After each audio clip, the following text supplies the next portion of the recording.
Queridos amigos, iniciamos con nuestro estudio bíblico Ñande Yarañe e Antiguo Testamento. A través de las historias bíblicas escuchamos y conocemos el plan de salvación del Señor. Nos comprometemos al mismo tiempo con este estudio bíblico de poner en práctica todo aquello que el Señor nos ha dejado y nos promete como camino de salvación. Invocamos la presencia del Señor en medio de nosotros. Padre nuestro que estás en el cielo, santificado sea tu nombre. Venga a nosotros tu reino, hágase tu voluntad en la tierra como en el cielo. Danos hoy nuestro pan de cada día. Perdona nuestras ofensas, como también nosotros perdonamos a los que nos ofenden, y no nos dejes caer en la tentación, y líbranos del mal.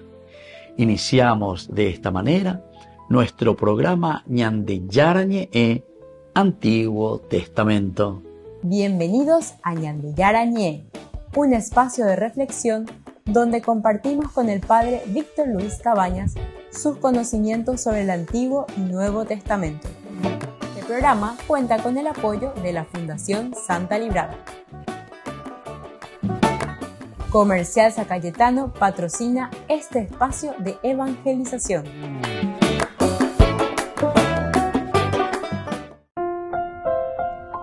Queridos amigos, estamos iniciando con Ñande Yarañe y Antiguo Testamento. Estamos nosotros con el segundo libro de Samuel, el capítulo 16, versículo 22. Levantaron pues una tienda para Absalón sobre la terraza, y Absalón entró a las concubinas de su padre a la vista de todo Israel.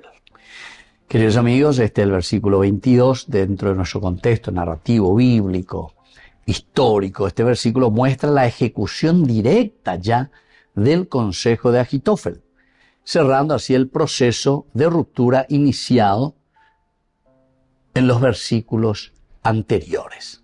Es decir, aquí lo llevamos a la práctica. Y aquí dice que levantan para él, construyen una tienda donde él pueda entrar, es decir, tener relaciones sexuales, quiere decir eso, poseerlas a las concubinas del rey David. Esta escena no es privada ni oculta, sino deliberadamente pública, es decir, el acto se realiza a la vista de todo Israel, lo que intensifica su dimensión política y simbólica. Porque aquí decíamos nosotros, con este modo de actuar, con esta acción de Absalón, guiado ciertamente por el consejo de Agitofel, él está asumiendo una política que dice: yo soy aquí el que manda. La instalación de la tienda sobre la terraza del palacio representa la aprobación visible del espacio real. Esa apropiación, queridos amigos, allí apropiar, usurpar, subir sobre la terraza, estar allí a la vista de todos. Ese es el lugar del rey únicamente. Y ahí entonces es donde Absalón se va.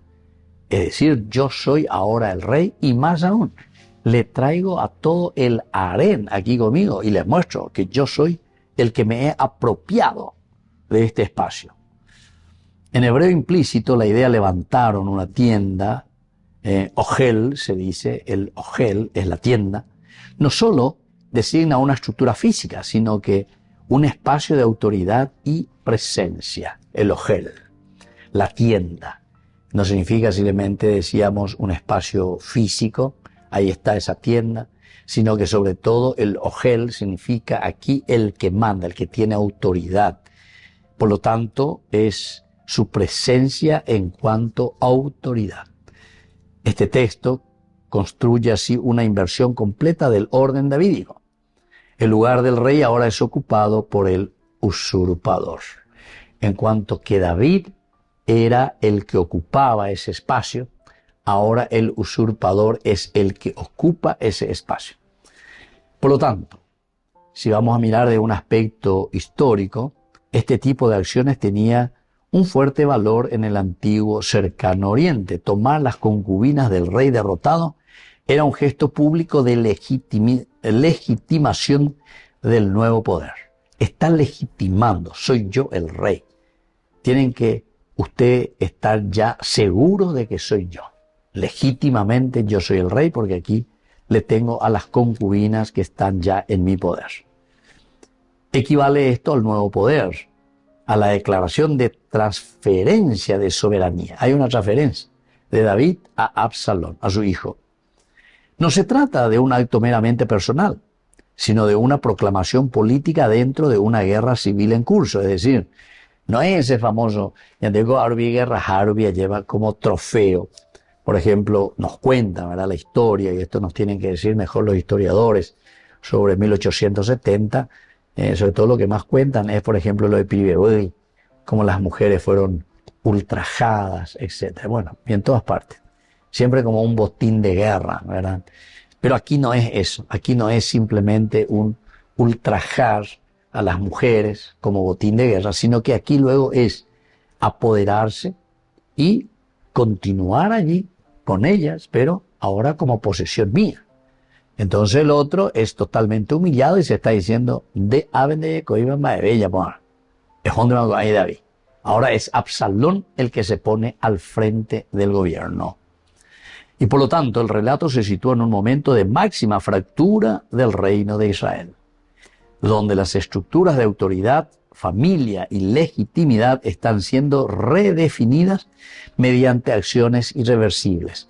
Y esta pues es una de las acciones irreversibles. Aquí está mi ojel, aquí está mi tienda, este es el espacio del rey, en este espacio estoy yo, ahora aquí le tengo a las concubinas, yo me relaciono, tengo relaciones, es decir, estoy humillando, estoy diciendo, él ha sido derrotado y ahora soy yo el que toma su puesto. Y la terraza del palacio de David se convierte así en un escenario de una nueva afirmación de poder. ¿Por qué? Porque Absalón es el que ahora ocupa ese lugar. Volvemos enseguida con más de Yarañe Antiguo Testamento.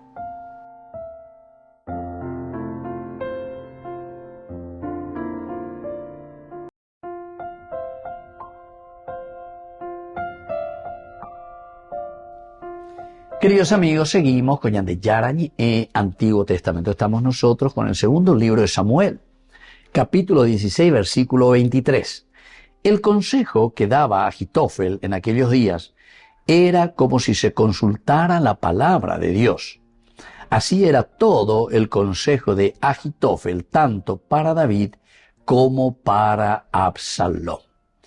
Queridos amigos, aquí nosotros miramos un poco algunas palabras claves dentro de nuestro reflexionar de este versículo 23. La palabra etzá, que nosotros ya hemos visto un poco lo que significa el consejo. Esta palabra es esencial, el etzá, por eso que aparece tantas veces en la Biblia. Es una decisión deliberada.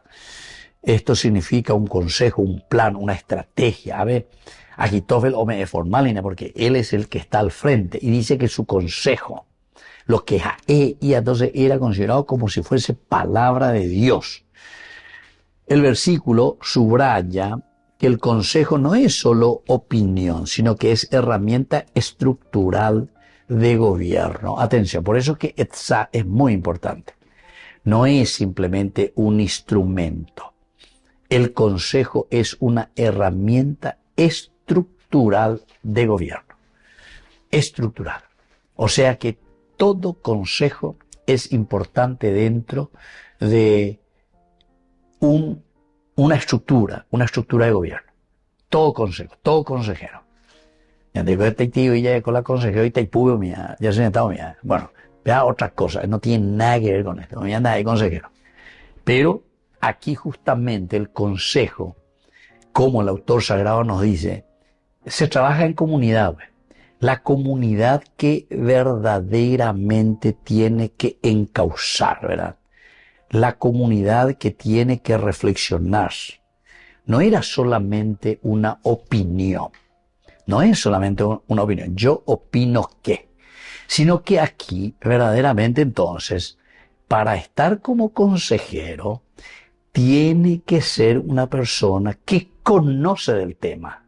Que conoce del tema.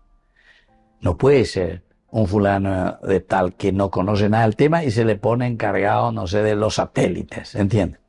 No hay cuál, ¿qué es lo que va a aconsejar? Entonces aquí es muy importante, ¿verdad? Porque se subraya que el consejo no es solo una opinión, como que decían antes, opinólogo, opina. Yo opino que, a ver, por y yo opino que.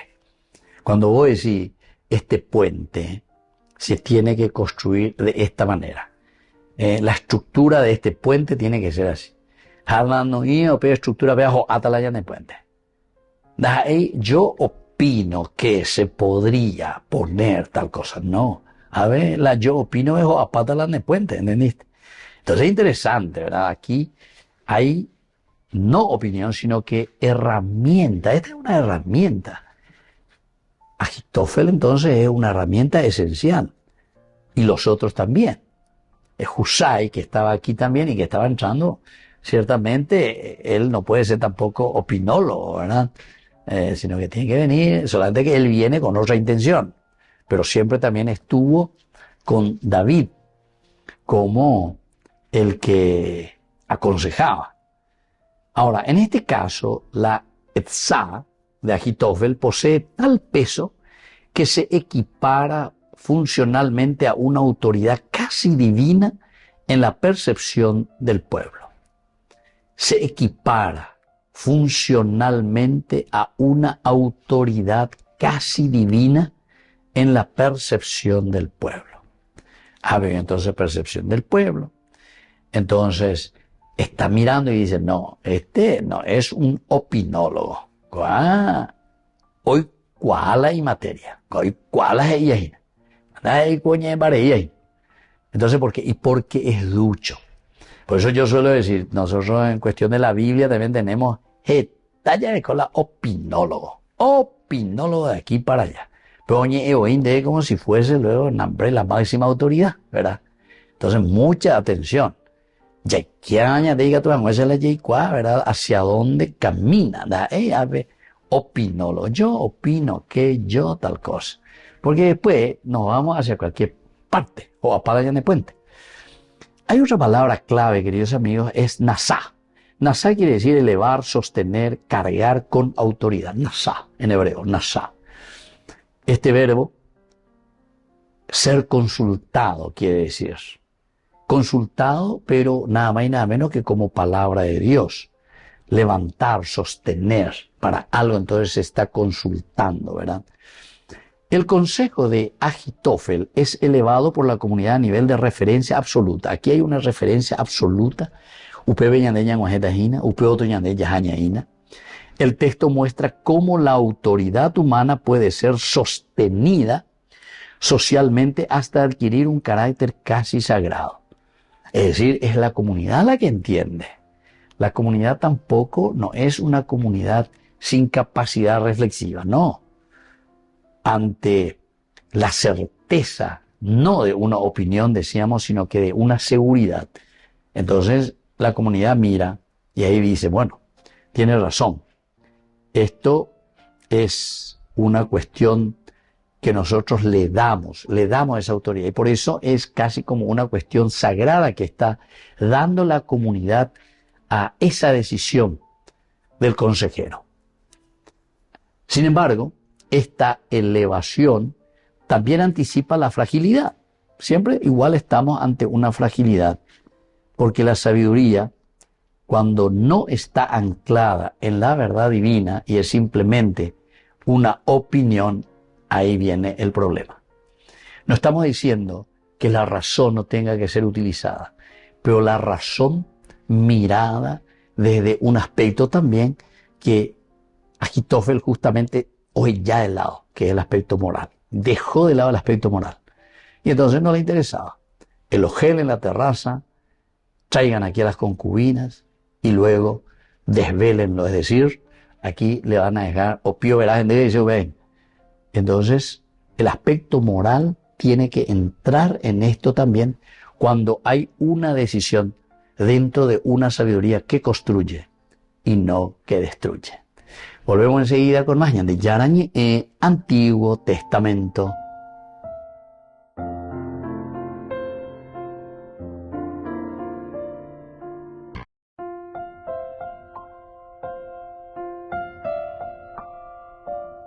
Queridos amigos, seguimos con Yarañe, Antiguo Testamento. Estamos nosotros con el segundo libro de Samuel, el capítulo 17. Capítulo 17, versículo 1. Agitofel dijo a Absalón: permíteme escoger 12.000 hombres y me levantaré y perseguiré a David esta noche. Entonces hay muchos elementos aquí importantes. El hecho de 12.000 hombres, ¿verdad? Ya es la totalidad. El cum, levantarse, pero rapidez, un accionar, o sea, tener una lucidez sin parpadeo, ya es ahí, dale, ella actuar, perseguirle a David, ve Laila, ¿verdad? Laila, que quiere decir la noche, en la oscuridad, antes de que tengan oportunidad de organizarse o reorganizarse de todo ese caminar, de ese trajín que está haciendo David también con los que le acompañan. Mirando del aspecto cultural, antropológico, la guerra en el mundo antiguo no era solo un enfrentamiento militar, no era solamente entonces el enfrentamiento militar, sino una extensión del conflicto de honor también, lealtad, legitimidad. Entonces, honor, lealtad y legitimidad es lo que estamos viendo acá. Atacar de noche tenía además un valor psicológico, la oscuridad intensifica el miedo. Imagínense 12.000 que se te vienen ahí encima. No es cualquier cosita, ¿verdad? Es la totalidad, o une contra. Hay confusión, hay desorganización a causa, ¿verdad?, de ese enemigo que me viene encima. Entonces yo estoy organizado porque si hay cuaina, va y votar, ¿verdad? Y entonces le estoy cayendo a la noche. Desde un aspecto sociológico, las sociedades tribales dependían de decisiones rápidas dentro del conflicto. Cuando había conflictos, entonces no tenía que esperar demasiado, sino que tenía que pensarlo bien.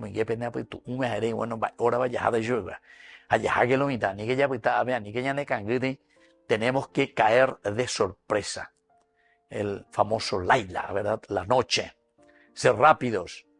Donde la demora podía significar la pérdida del control político. Es decir, la ñandella va pero bebe ina ña mañana ya esa ya calcular ya ina va école ya puta va esa la ya puta ña perder más tiempo. Por eso que también el guerrero o el que estaba al frente del ejército tenía que ser una persona muy ducha, muy preparada, muy despierta, como para no perder ese control político, es decir, estar en acción continua sobre lo que se está realizando. Si vamos a mirar de un aspecto antropológico, el versículo revela una dimensión profunda de la acción humana en situaciones de poder. Una dimensión profunda, profundísima, queridos amigos, podemos decir, en esta acción humana que tenemos aquí. Pero siempre en situaciones de poder, porque para la ya de cae. La tendencia a acelerar decisiones cuando se percibe una oportunidad de dominio total. Porque necesitamos predominar, pero para entonces porque cuanto más ya perder tiempo ya añade. Ahora, Agitofel encara la racionalidad estratégica extrema, donde la eficacia y la inmediatez se convierten en valores centrales. Estos son los elementos, queremos estos valores centrales. El ser humano, en contextos de conflicto, tienden a reducir la complejidad moral a cálculo operativo. Es decir, lo que estamos mirando desde adentro, qué vamos a hacer, cómo vamos a hacer, cuál es nuestro trasfondo, ¿verdad?, de nuestro accionar. Entonces, pero tiene que ser con un cálculo operativo. ¿Entendieron lo que significa aquí el cálculo operativo? Pues ahí indica tú y la cora hay entre mañana calcular en vareina y la estrategia, pero en el fondo OPI debe actuar, sino que tiene que haber ese cálculo, pero ese cálculo que al mismo tiempo es un cálculo ya operativo. El trasfondo del hebreo que se usa aquí es el famoso milhamá, ¿verdad? La guerra, quiere decir milhamá quiere decir guerra. Evoca no solo el combate físico, sino que un estado existencial de confrontación donde las decisiones se toman bajo presión extrema, el milhamá. Es esa expresión, el milhamá, entonces es el accionar, pero lo operativo desde unas decisiones que se van tomando. Y antego ya es en el camino, ¿verdad? Se van haciendo los bueyes y la gente que viene a ser la misma expresión. Aquí también, en la guerra, es decir, en el movernos, en el actuar, en el encontrarnos y confrontarnos, ahí se va haciendo la guerra, las estrategias, cómo vamos a afrontar el enemigo. Este texto muestra cómo la racionalidad estratégica puede intensificarse hasta volverse determinante en la configuración del destino político de una comunidad. Configuración del destino político se va intensificando, pero siempre con una finalidad, ¿verdad? Es ahora configurar. Debemos configurar el destino político de la comunidad. Y eso es lo que significa también para nosotros el milhamá, la guerra, el accionar, el ser bien concreto. Anila ya pitatiña mañana cora ayende ñande ya observa hueve, dale ya que haya ya poque. Volvemos enseguida con más ñande yarañe Antiguo Testamento.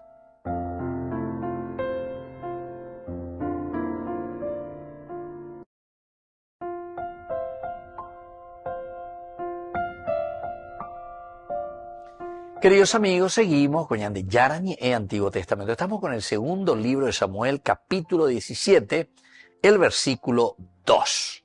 Lo atacaré cuando esté cansado y débil de manos. Lo aterrorizaré y todo el pueblo que está con él huirá y mataré solo al rey. Queridos amigos, en este versículo 2 de nuestro capítulo 17, miremos un poco como enseñanza, es decir, qué es lo que nos quiere decir el autor sagrado, qué nos quiere enseñar a través de este versículo, además de las palabras que ya hemos estudiado, el yaré, que significa el miedo, producir pánico, falta de seguridad. Entonces es como que se dispersa, ¿verdad? Todos los peones, los soldados, y queda solamente el rey.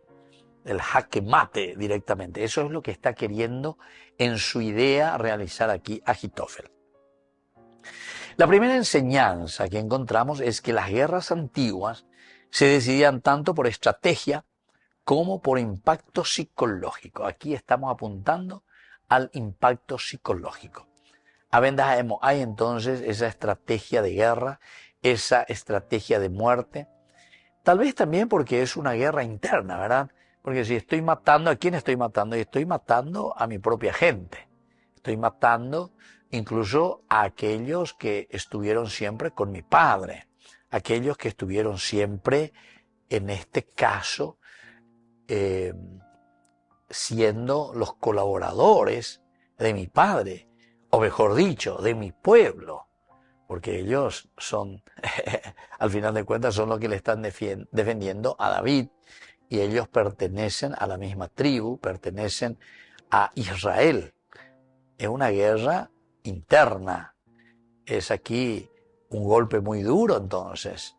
Por lo tanto, aquí el impacto psicológico es lo que Ahitofel está queriendo aplicar. A caerlos de noche, caerlos en sorpresa, desbandar al pueblo, que todos huyan. A ver, cuando mano se lleva, y entonces esa es la idea. Bueno, esa es por lo menos la idea de Ahitofel, pero también uno tiene que pensar que puede correr el riesgo y nadie se desbande. Entonces, la guerra pura lleva. Añañorero a ver yuca. Anda jaycuay oye ñande va la ñamanota y nada va ñande ya yucata y chubecuera, ¿verdad? Le está pidiendo 12.000 hombres, le dice a Absalón, como para ir a confrontarse.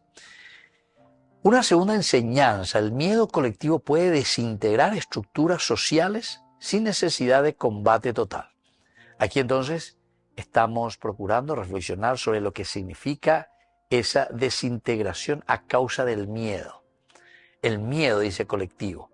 Si nosotros llegamos como estrategia a aplicar esta estrategia de producir miedo, esto entonces puede ser que se desintegre toda estructura, o disparapay, entonces no va a hacer falta un combate total, sino que lo único que vamos a necesitar es ahí hacerlos correr a todos, desintegrarlos y agarrarlos solamente al rey, como está diciendo aquí Ahitófel.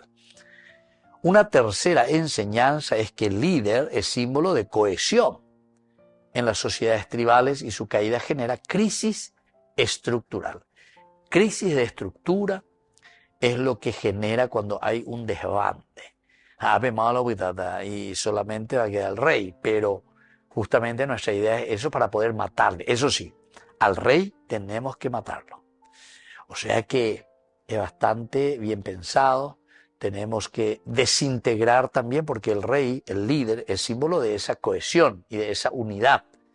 Y entonces, buscando desintegrar, apuntando a esa unidad y a esa cohesión para que haya una caída de todo el ejército, pero sin que haya un combate total. Porque también Ahitófel está pensando, está diciendo, ya también de gente llega, ya también llega de tribuga. Es una pelea intestina, una pelea en medio de nuestro propio grupo. Una cuarta enseñanza es que la debilidad humana es interpretada estratégicamente en contextos de conflicto. Toda debilidad humana, toda debilidad del hombre, es decir, nosotros, en nuestro pensamiento, en nuestra forma de actuar, siempre es interpretada en contextos de conflictos. O sea, ¿por qué llegamos nosotros a un conflicto? Y llegamos a un conflicto, a una huida, y por una debilidad. Estamos huyendo porque, y por debilidad, estamos siendo incapaces de llegar a un diálogo. ¿Por qué? Por nuestra debilidad. O sea, todo lo que es debilidad humana, siempre vamos a entenderlo como un conflicto, pero primero un conflicto interior. Pero esa debilidad humana es la que después también va a generar un conflicto de comunidad, un conflicto entre nosotros mismos. En este caso, lo que le sucede aquí a Israel, a David y a Absalón. Y por último, queridos amigos, como enseñanza, es que la Biblia muestra cómo el poder y la guerra incluyen dimensiones psicológicas profundas. Porque toda acción de guerra, todo ataque, imagínense, todo caer en sorpresa, el laila, la noche, es una sorpresa grande. Ya que no beba uña de ella de Ari y vela de enemigo, imagínense lo que significa. Entonces aquí la Biblia está mostrando cómo ese poder y la guerra incluyen estas dimensiones psicológicas profundas. El terror, el yaré. El yaré quiere decir atemorizar. Y esto apuntamos a un aspecto psicológico profundo. Queridos amigos, nos vamos despidiendo por el día de hoy y les dejo la bendición del Señor, el Padre y el Hijo y el Espíritu Santo. Amén. Y hasta la próxima con más Ñan de Yarañe, Antiguo Testamento. Con esto concluimos nuestro programa Ñan de Yarañe con el Padre Víctor Luis Cabañas.